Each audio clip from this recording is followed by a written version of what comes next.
علامہ اجلونی نے کشف الخفا کی دوسری جلد کے صفحہ نمبر 156 پر اور صاحب فتاوی رضویہ نے جلد 30 کے صفحہ نمبر 244 پر اس حدیث شریف کو لکھ رکھا ہے، اور صوفیاء میں تو صدیوں پرانے صوفیاء نے بھی اس حدیث شریف کا تذکرہ کیا ہے، جس میں حضور صلی اللہ علیہ وآلہ وسلم کی ایسی بے خودی اور حضور مال حق کا ذکر موجود ہے۔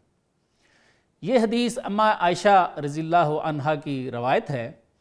اماں عائشہ فرماتی ہیں کہ ایک دفعہ وہ حضور صلی اللہ علیہ وآلہ وسلم کی خدمت اقدس میں حاضر ہوئیں جب آپ صلی اللہ علیہ وآلہ وسلم مائیت حق کی تجلیات میں محو تھے۔ اس کی وجہ سے اماں جی کو سرکار پہچان نہیں سکے، تو آپ صلی اللہ علیہ وسلم نے فرمایا تم کون؟ اماں جی نے عرض کیا میں عائشہ ہوں۔ سرکار نے فرمایا عائشہ کون؟ اماں جی نے عرض کیا ابو بکر کی بیٹی۔ سرکار نے فرمایا ابو بکر کون؟ اماں جی نے عرض کیا ابو قحافہ کے بیٹے۔ آپ نے فرمایا ابو قحافہ کون؟ اس پر اماں جی رضی اللہ عنہا پر خوف اور دہشت کا غلبہ ہو گیا اور آپ واپس چلے گئی۔ جب آپ کو افاقہ ہوا تو اماں عائشہ نے سارا ماجرا سنایا، جس پر سرکار دو عالم صلی اللہ علیہ وآلہ وسلم نے ارشاد فرمایا لیما اللہ وقت لا یسونی فیہ ملک مقرب ولا نبی مرسل، یعنی فرمایا کہ میرا اللہ کے ساتھ ایک ایسا وقت بھی ہوتا ہے جس میں کسی مقرب فرشتے یا مرسل نبی کی بھی کوئی گنجائش نہیں ہوتی۔ معلوم ہو گیا کہ انبیاء اولیاء پر ایک خاص وقت میں ایک خاص حالت طاری ہوتی ہے جس میں وہ اللہ سے واصل ہوتے ہیں، اور اس حالت میں انبیاء اولیاء کو وحی و الہام ہوتا ہے۔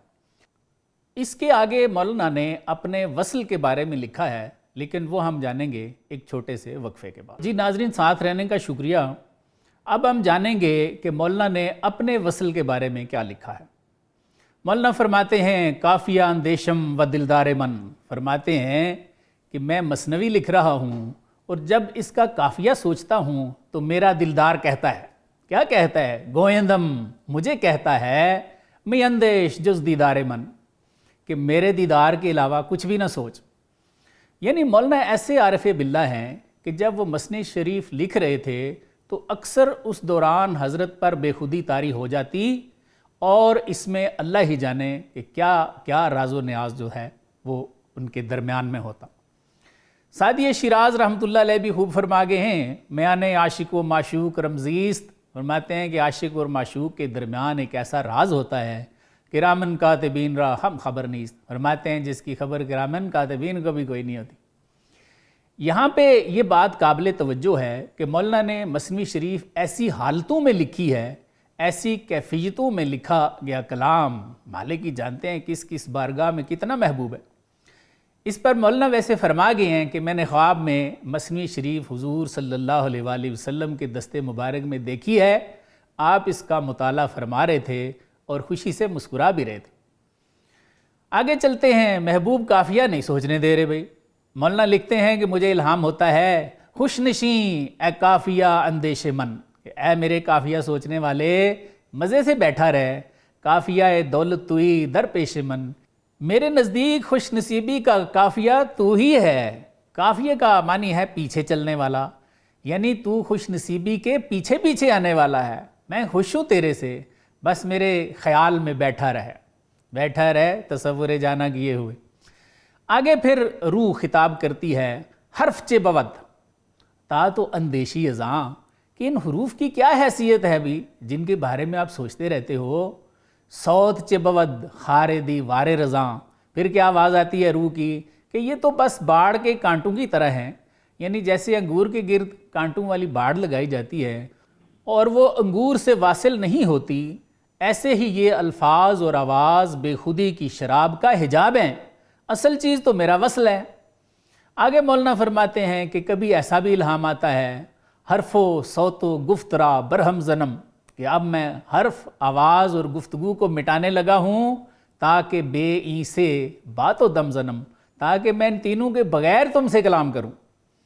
مولانا نے یہاں بھی بے حرف و صوت گفتگو کا تذکرہ کیا ہے، اور اگلا کلام جو میں آپ کو سنانے والا ہوں اس سے بھی یہی اندازہ ہوتا ہے کہ مولانا کو اس بے خودی کا، اس بے حرف و صوت گفتگو کا تجربہ من جانب اللہ ہوتا رہا ہے، اور اسی لیے آپ کو یہ بہت پسند بھی تھا اور اس کو آپ اپنی دعا کا حصہ بھی بناتے ہیں۔ کیا فرماتے ہیں؟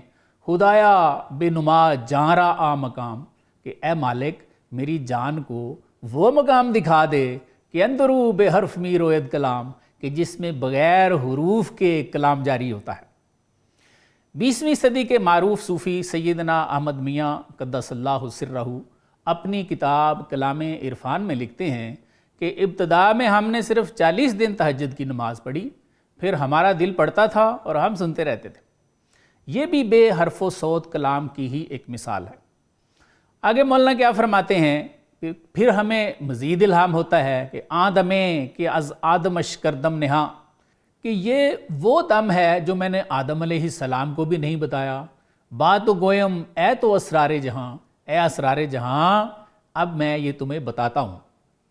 آدمیرا کہ نہ گفتم با خلیل، پھر روح کی آواز آتی ہے کہ یہ وہ دم ہے جو میں نے حضرت خلیل علیہ السلام کو بھی نہیں بتایا۔ وآدمیرا کہ نہ دانت جبرائیل، اور یہ وہ دم ہے جو جبریل کو بھی نہیں پتا۔ اللہ کی طرف سے الہام ہونا تو قرآن سے ثابت ہے، لیکن یہ جو 2 اشعار ہیں کہ الہام ہوا کہ ایسا دم تو میں بتانے جا رہا ہوں جو میں نے آدم کو بھی نہیں بتایا، حضرت ابراہیم علیہ السلام کو بھی نہیں بتایا اور جبریل بھی نہیں جانتا، ان کو پڑھ کے مجھ جیسے عام لوگ تو بھئی ہل کے رہ جاتے ہیں کہ یہ کیسا الہام ہے۔ لیکن صاحب کلید مثنوی مولانا اشرف علی تھانوی صاحب، جو کہ بہت بڑے عالم دین ہیں، وہ لکھتے ہیں کہ ان سے مراد اللہ تعالیٰ کا بلا واسطہ کلام کرنا ہے، جو کہ اللہ تعالیٰ نے آدم علیہ السلام، ابراہیم علیہ السلام اور عیسیٰ علیہ السلام جیسے پیغمبروں سے بھی نہیں کیا۔ فرماتے ہیں اس سے علوم نبوت مراد نہیں ہے۔ مزید لکھتے ہیں کہ چونکہ حضور صلی اللہ علیہ وآلہ وسلم کو ایسا ذوقی اور وجدانی علم عطا ہوا ہے جو کسی اور نبی کو نہیں ملا، اس لیے یہ طریقہ تعلیم طبعاً آپ کے اولیاء امت کو بھی حاصل ہے۔ ناظرین ملیں گے ایک چھوٹے سے وقفے کے بعد، ہمارے ساتھ رہیے گا۔ جی ویلکم بیک ناظرین۔ مولانا نے اپنی بے خودی اور وصل کا جو آخری شعر لکھا ہے وہ میں آپ کی نظر کرتا ہوں، کیونکہ حضرت نے اس میں ایک اور خاص نقطہ بیان کیا ہے۔ آپ نے لکھا ہے آدم کے عزو مسیحا دم نزد، یعنی فرماتے ہیں کہ وہ بات جس کو حضرت عیسیٰ علیہ السلام نے بھی ظاہر نہیں کیا، حق از غیرت نیز بے ما ہم نزد، فرماتے ہیں اللہ تعالیٰ نے بھی غیرت سے اس کا ذکر کسی کے ماں ہونے سے پہلے نہیں کیا۔ اس میں 2 باتیں بڑی سمجھنے والی ہیں۔ ایک بات یہ کہ یہ ماں ہونے سے کیا مراد ہے، اور دوسری بات یہ کہ کس بات کا تذکرہ عیسیٰ علیہ السلام نے بھی نہیں فرمایا جو اللہ تعالیٰ نے غیرت سے لوگوں کے ماں ہونے سے پہلے کسی کو نہیں بتایا۔ مولانا فرماتے ہیں کہ جس بات کا تذکرہ عیسیٰ علیہ السلام نے نہیں فرمایا وہ یہی بلا واسطہ وصل ہے جس کو مولانا نے بے خودی بھی فرمایا ہے۔ بقول مولانا عیسیٰ علیہ السلام نے چونکہ دوبارہ دنیا میں تشریف لانا ہے اور سرکار دو عالم صلی اللہ علیہ وآلہ وسلم کی امت میں شامل ہونا ہے، اس لیے ان کو طبعاً یہ علم حاصل تھا، لیکن چونکہ اللہ تعالیٰ اس کو کسی کے ماں ہونے سے پہلے ظاہر نہیں کرتے، اس لیے انہوں نے بھی ظاہر نہیں کیا۔ اب یہ بات رہے گی کہ یہ ماں ہونے سے کیا مراد ہے، تو اس کو مولانا کی زبان سے ہی سن لیتے ہیں۔ مولانا فرماتے ہیں ماں چ باشد در لغت اثبات و نفی، فرماتے ہیں بھئی ماں کا پتہ ہے کہ اس کا کیا مطلب ہوتا ہے۔ فرماتے ہیں ایک ماں نافیہ ہوتا ہے اور ایک ماں موصولہ ہوتا ہے۔ آگے فرماتے ہیں من اسباتم منم بے ذات نفی، فرماتے ہیں بھئی میں ماں موصولہ نہیں ہوں، میں اسبات نہیں ہوں، بلکہ میں ماں نافیہ ہوں، میں نفی ہوں۔ کلمہ طیبہ میں لا الہ کو نفی کہتے ہیں اور الا اللہ کو اسبات کہتے ہیں، یعنی کہنا کہ اس کائنات میں کوئی الہ نہیں ہے، یہ ہر الہ کی نفی ہے، اور الا اللہ کہنا کہ سوائے اللہ کے یہ اللہ کا اسبات ہے۔ تو مولانا فرما رہے تھے کہ میں نفی ہوں، میں نیستی ہوں، میں کچھ بھی نہیں ہوں، میں فنا ہوں۔ اب آپ کو ان کے ماں ہونے کا پتہ چل گیا ہوگا، لیکن بقول مولانا کے اللہ تعالیٰ کسی پر یہ بے خودی اور بلا واسطہ وصل کا راز نہیں کھولتے جب تک وہ فنا نہ ہو جائے۔ ابھی بھی شاید آپ کو فنا کی پوری سمجھ نہیں آئی ہوگی، چونکہ مولانا نے شعر میں فنا کی تفصیل نہیں بتائی کہ کیا چیز ہے، صرف اتنا واضح کیا ہے کہ جو فنا نہیں ہوتا اللہ تعالیٰ اس پر بے خودی یا بلا واسطہ وصل کا راز نہیں کھولتے۔ چلیں فنا کو سمجھنے کے لیے میں تھوڑی سی اور آپ کی مدد کرتا ہوں۔ حضرت شمس تبریز رحمۃ اللہ علیہ جو مولانا کے استاد ہیں، آپ کا کلام ہے فنا ترک ہوارا نام کردن۔ آپ فرماتے ہیں کہ بھئی یہ جو فنا ہے یہ خواہش نفس یا شہوت کے ترک ہو جانے کو کہتے ہیں۔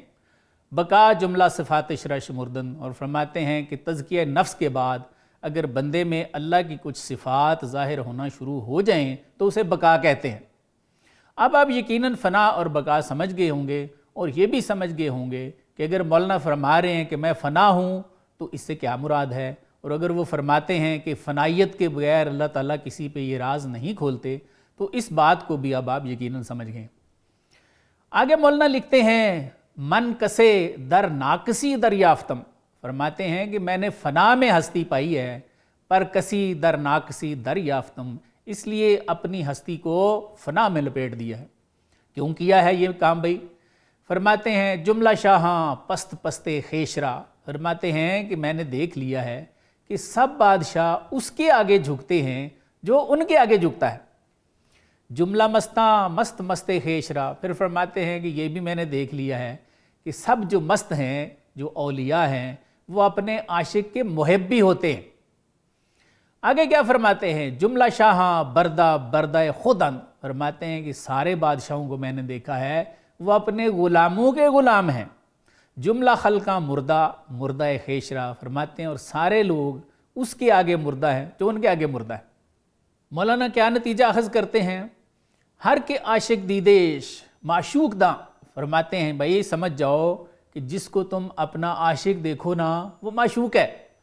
کوپ نسبت ہست ہم این و ہم آں، کیونکہ وہ نسبت کے لحاظ سے یہ بھی ہے اور وہ بھی ہے۔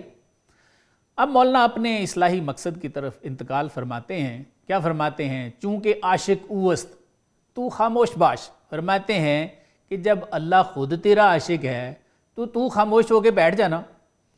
اون چون گوشت می دہد تو گوش باش، فرماتے ہیں کہ جب اس نے تمہیں کان دیے ہیں تو ہمتن گوش بن جا، یعنی اس کا اب ہر حکم مان۔ آگے کیا فرماتے ہیں؟ اے حیات عاشقاں در مردگی، فرماتے ہیں بھئی عاشقوں کی زندگی ہی کسی پر مرنے میں ہے۔ دل نہ یابی جز کی در دل بردگی، فرماتے ہیں دل گم کیے بغیر تم دل کا بھید کیسے پا سکتے ہو؟ تمام کاملین نے یہی لکھا ہے کہ اللہ کا راز بندے کے دل میں ہے، اس لیے اس کو کھودو، اس کو ویران کرو، اور کسی کے عشق کے بغیر یہ ویران ہوتا نہیں ہے۔ مولانا ساتھ ہی خبردار بھی کرتے ہیں۔ کیا فرماتے ہیں؟ کہ یہ عشق جو دنیا والے کما رہے ہیں نا، یہ عشق نہیں ہے بھئی۔ کیا فرماتے ہیں؟ این عشقست کے در مردم بود، فرماتے ہیں یہ جو لوگ کر رہے ہیں یہ عشق تھوڑا ہی ہے جو لوگوں میں ہمیں دیکھنے کو ملتا ہے۔ فرماتے ہیں فساد از خوردن گندم بود، فرماتے ہیں بھئی یہ فساد تو گندم کھانے کی وجہ سے پھیلا ہوا ہے۔ اصل عشق وہ ہے جس میں سوائے دید کے اور کوئی خیال نہ ہو۔ اس کے بارے میں صوفیاء نے کیا ہی خوب فرمایا ہے، العشق نارن یحرک ما سوی اللہ، یعنی عشق ایک ایسی آگ ہے جو ما سوا کو جلا کے راکھ کر دیتی ہے۔ مولانا نے بھی یہی فرمایا ہے۔ کیا فرماتے ہیں؟ عشقاں شعلہ است کہ چوں برفروخت، فرماتے ہیں بھائی عشق ایک ایسا شعلہ ہے کہ جب یہ جل اٹھتا ہے ہر چیز جز معشوق باقی جملہ سوت، فرماتے ہیں صرف ایک معشوق بندے میں رہ جاتا ہے، باقی ہر چیز کو جلا کے راکھ کر دیتا ہے۔ چلیں اس کی تھوڑی سی مزید وضاحت کرتے ہیں۔ مولانا جامی علیہ رحمت بہت بڑے عاشق رسول گزرے ہیں صلی اللہ علیہ وآلہ وسلم۔ آپ فرماتے ہیں کہ کسی نبی یا ولی کا عشق لگ جائے تو کیا ہی بات ہے، پھر تو ان کی توجہ سے، اس کی صحبت سے ویسے ہی بندے کی شرح صدر ہو جاتی ہے، جیسے حضرت عمر رضی اللہ عنہ نے اس قاصد کا کام کر دیا۔ لیکن آگے دوسری بات بھی فرماتے ہیں کہ اگر دنیاوی عشق بھی ہو لیکن اس میں ہوس نہ ہو تو جامی علیہ رحمہ فرماتے ہیں کہ وہ بھی اس راستے میں کام کر جاتا ہے۔ کیا فرماتے ہیں؟ متاب رو از عشق گرچہ مجازی است، فرماتے ہیں بے عشق سے منہ نہ موڑنا، بے شک کہ مجازی ہو کہ عام بہر حقیقی چارہ سازی است، فرماتے ہیں یہ عشق بھی حقیقی کے سلسلے میں چارہ ساز ثابت ہو جاتا ہے۔ حافظ شیراز رحمۃ اللہ علیہ بھی یہی فرما گئے ہیں۔ کیا فرماتے ہیں؟ اے بسا کسرا کہ بصورت راہ حضرت، فرماتے ہیں بھائی اللہ تک بہت سارے لوگ صورت کے راستے سے پہنچے ہیں، قصد صورت کرد وبر اللہ حضرت، فرماتے ہیں کہ انہوں نے بظاہر کسی صورت کا قصد کیا لیکن کمند ذات پہ جا گری۔ مولانا نے بھی یہی فرمایا ہے، چوں خلیل آمد خیال یار من، فرماتے ہیں بھئی میرے یار کا خیال بھی ابراہیم خلیل اللہ جیسا کام کرتا ہے، صورتش بت مانیے وہ بت شکن، فرماتے ہیں یار کی صورت تو بت جیسی ہے، صورت ہی ہے نا، لیکن اس کے معنی فرماتے ہیں بت شکن ہے۔ آگے فرماتے ہیں شکر یزداں را کہ چوں او شد پدید، فرماتے ہیں شکر الحمدللہ کہ وہ یار ملا، در خیال او خیال حق رسید، فرماتے ہیں میں تو اس کے خیال میں رہا لیکن اس کا خیال ذات کا خیال ثابت ہو گیا۔ مولانا اور دیگر صوفیہ نے بھی یہی فرمایا ہے کہ عشق کی آگ ما سوا کو جلا کے انسان کو ماں کر دیتی ہے، اور پھر بے خودی یا بلا واسطہ وصل میں کوئی اور ذات بولنا شروع ہو جاتی ہے، یعنی الہام آنا شروع ہو جاتا ہے۔ اب اس صاحب الہام کو چین بھی نہیں آتا، غمگین رہتا ہے اس الہام کے بغیر۔ مولانا فرماتے ہیں کہ پھر ناز و نیاز کیسے شروع ہوتا ہے، فرماتے ہیں من دلش جستا بصد ناز و دلال، فرماتے ہیں کہ میں نے اپنے دل کو ڈھونڈا بڑے ہی ناز و ادا سے، فرماتے ہیں او بہانہ کرد بامن از ملال، لیکن اس نے ناراضگی سے میرے ساتھ بہانہ کر دیا، مجھے ٹال دیا۔ آگے فرماتے ہیں منش جستا با نیاز و بے ملال، فرماتے ہیں پھر میں نے اس کو عجز و الحاح کے ساتھ ڈھونڈا، او بہانہ کرد از ناز و دلال، فرماتے ہیں اس نے ناز کے ساتھ پھر بہانہ کر دیا۔ یہ شان محبوبیت ہے اور دروازہ کھلنے کی آواز ہے۔ آگے کیا فرماتے ہیں گفتم، میں نے کہا حضور آخر غرق تست ای عقل و جان، فرماتے ہیں حضور میری عقل اور جان آپ کے عشق میں غرق ہے، تو فرماتے ہیں کیا آواز آئی، گفت رو رو برمن ای افسومہاں، آواز آئی جا جا مجھ پہ یہ فسونہ پڑھ۔ مولانا فرماتے ہیں کہ پھر مزید آواز آتی ہے من ندانم آنچ اندیشہ دائی، کیا آواز آتی ہے روح کی، جاؤ بھئی ہمیں نہیں معلوم تم نے کیا سوچ رکھا ہے، اے دو دیدہ دوست را چوں دیدائی، ماتے ہیں اے دونوں چیزوں کو دیکھنے والے تو نے دوست کو کیا سمجھ رکھا ہے، یعنی آواز آتی ہے کہ فنائیت سے بھی جان بچانا چاہتے ہو اور ہمیں دیکھنا بھی چاہتے ہو۔ اے گراں جاں خار دی دستی مرا، پھر کیا آواز آتی ہے اے پست ہمت، آپ نے مجھے ایسا ویسا سمجھ رکھا ہے، زاں کے بس ارزاں خریدستی مرا، آپ مجھے اتنا سستا خریدنا چاہتے ہو، ہر کیو ارزاں خرد ارزاں دہد، پھر کیا آواز آتی ہے کہ جو چیز سستی خریدتا ہے نا سستی دے دیتا ہے، گوہر طفلے بکر سے نہ دہد، فرماتے ہیں بچہ روٹی کے عوض قیمتی موتی دے دیتا ہے، جہاں ہم اتنا سستا نہیں بکا کرتے۔ حضرت علامہ نے بھی یہی فرمایا ہوا ہے تخت جم و دارا را سر راہ نفروشن، کیا فرمایا علامہ نے کہ یہ جم اور دارا کے تختوں سے بڑی نعمت ہے، اس کو سر راہ چلتے چلتے کوئی نہیں بیچتے۔ آگے فرماتے ہیں این کوہ گران است بقا ہے نفروشن، فرماتے ہیں یہ کوہ گراں ہے، پہاڑوں جیسی نعمت ہے، تنکوں کو کوئی نہیں دیتے اللہ میاں۔ یعنی اللہ تعالیٰ فرمانا چاہ رہے ہیں کہ پورا پورا امتحان لیتے ہیں، اتنی آسانی سے انسان اس وصل رحمان سے ہمکنار نہیں ہو جاتا۔ واقعہ کلام میں کسی کا یہ عشق نہیں آسان، بس اتنا سمجھ لیجئے ایک آگ کا دریا ہے اور ڈوب کے جانا ہے۔ مولانا فرماتے ہیں پھر کیسا الہام آتا ہے غرق عشق شو کہ غرق استندری، آواز آتی ہے روح کی کہ عشق میں غرق ہو جا، کہ اس کے اندر عشق ہائے اولین و آخرین، سب اولین و آخرین کے عشق اسی میں غرق ہے۔ آگے مولانا فرماتے ہیں مجملش گفتم نہ کردم من بیاں، فرماتے ہیں بھائی میں نے اجمالاً بات کی ہے، تفصیل سے کچھ نہیں بتایا، ورنہ ہم افہام سوزد ہم زباں، فرماتے ہیں ورنہ تفصیل کروں نا تو عقلیں بھی جل جائیں اور زبانیں بھی جل جائیں۔ آگے پھر بڑی خاص بات فرماتے ہیں من چو لب گویم لب دریا بود، فرماتے ہیں جب میں لب کا لفظ بولتا ہوں نا تو اس سے مراد دریا ہوتا ہے، من چو لا گویم مراد اللہ بود، فرماتے ہیں جب میں لا کہوں نا تو سمجھ لینا اس سے مراد اللہ ہوتا ہے۔ آپ کو یاد ہوگا کہ اس سے پہلے مولانا نے فرمایا تھا کہ میں نفی ہوں، میں ما ہوں، میں فنا ہوں، اور اب فرما رہے ہیں کہ میں لا ہوں لیکن مجھ میں اب اللہ موجود ہے۔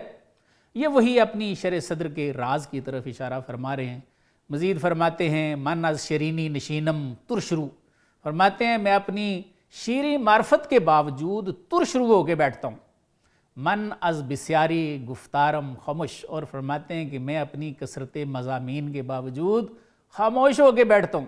کیوں خاموش ہو کے بیٹھتا ہوں جی؟ وجہ بتاتے ہیں تاکہ در ہر گوش نہ آیدی سخن، فرماتے ہیں اس لیے ترش رو ہو کے بیٹھتا ہوں اور کم باتیں کرتا ہوں تاکہ معرفت کی یہ باتیں ہر ایک کے کان میں نہ پڑ جائیں۔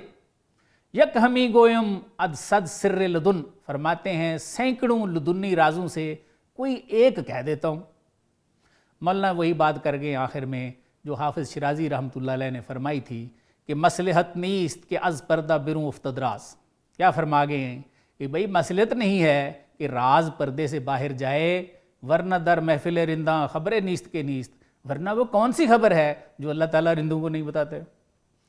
ناظرین، پروگرام کا وقت ختم ہوا چاہتا ہے، اپنے میزبان کو اجازت دیجیے۔ اللہ حافظ۔